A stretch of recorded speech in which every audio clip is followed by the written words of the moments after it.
আসসালামু আলাইকুম, সবাই কেমন আছেন? আলহামদুলিল্লাহ আমি ভালো আছি। আজকে দেখাবো আমার বাগানের কিছু ফুল। এই বৃষ্টিতে আমার বাগানে ফুল ফুটেছে, সেগুলোই আপনাদের সাথে শেয়ার করব। তাহলে চলুন দেখা যাক।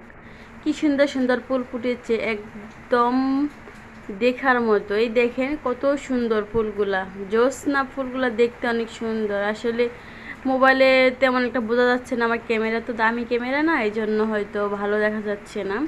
এই যে দেখেন কি সুন্দর ফুল ফুটছে, আমার বাগানটা কিন্তু অনেক সুন্দর। এই দেখেন এখানে একটা ফুল ফুটছে।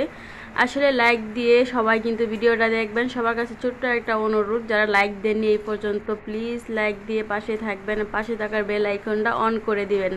সবাইকে অসংখ্য অসংখ্য ধন্যবাদ আমার পাশে থাকার জন্য। আসলে আমার 2000 সাবস্ক্রাইব পূরণ হয়েছে শুধু আপনাদের ভালোবাসা এবং আপনাদের সাপোর্ট ছাড়া আসলে সম্ভব ছিল না এতটুক আসার জন্য।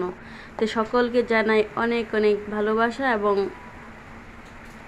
ধন্যবাদ সবাইকে আমার পাশে থাকার জন্য। এই দেখেন আমার দুইটা অ্যালোভেরা গাছ আছে, খুবই কিউট খুবই কিউট। আসলে এগুলো আমার অনেক ভালো লাগে। এই যে দেখেন একটা ছোট্ট একটা গাছ, কিউট কি সুন্দর। এগুলা যেদিন আমি পরিষ্কার করব সেটা আপনাদের সাথে শেয়ার করব।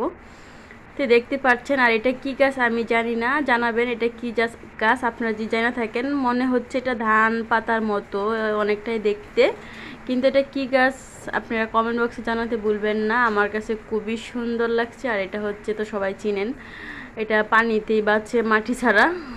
এটা অনেকের ঘরে ঘরে থাকে। যাই হোক, তো কেমন লাগলো আমার শখের মানে বাগানটা। আসলে আমার বারান্দার নাই তো কি হয়েছে, আমার কি বাগান থাকবে না? তা কি হয়? এটা হচ্ছে আসলে, তো দেখতে পাচ্ছেন আর্টিফিশিয়াল গাছ।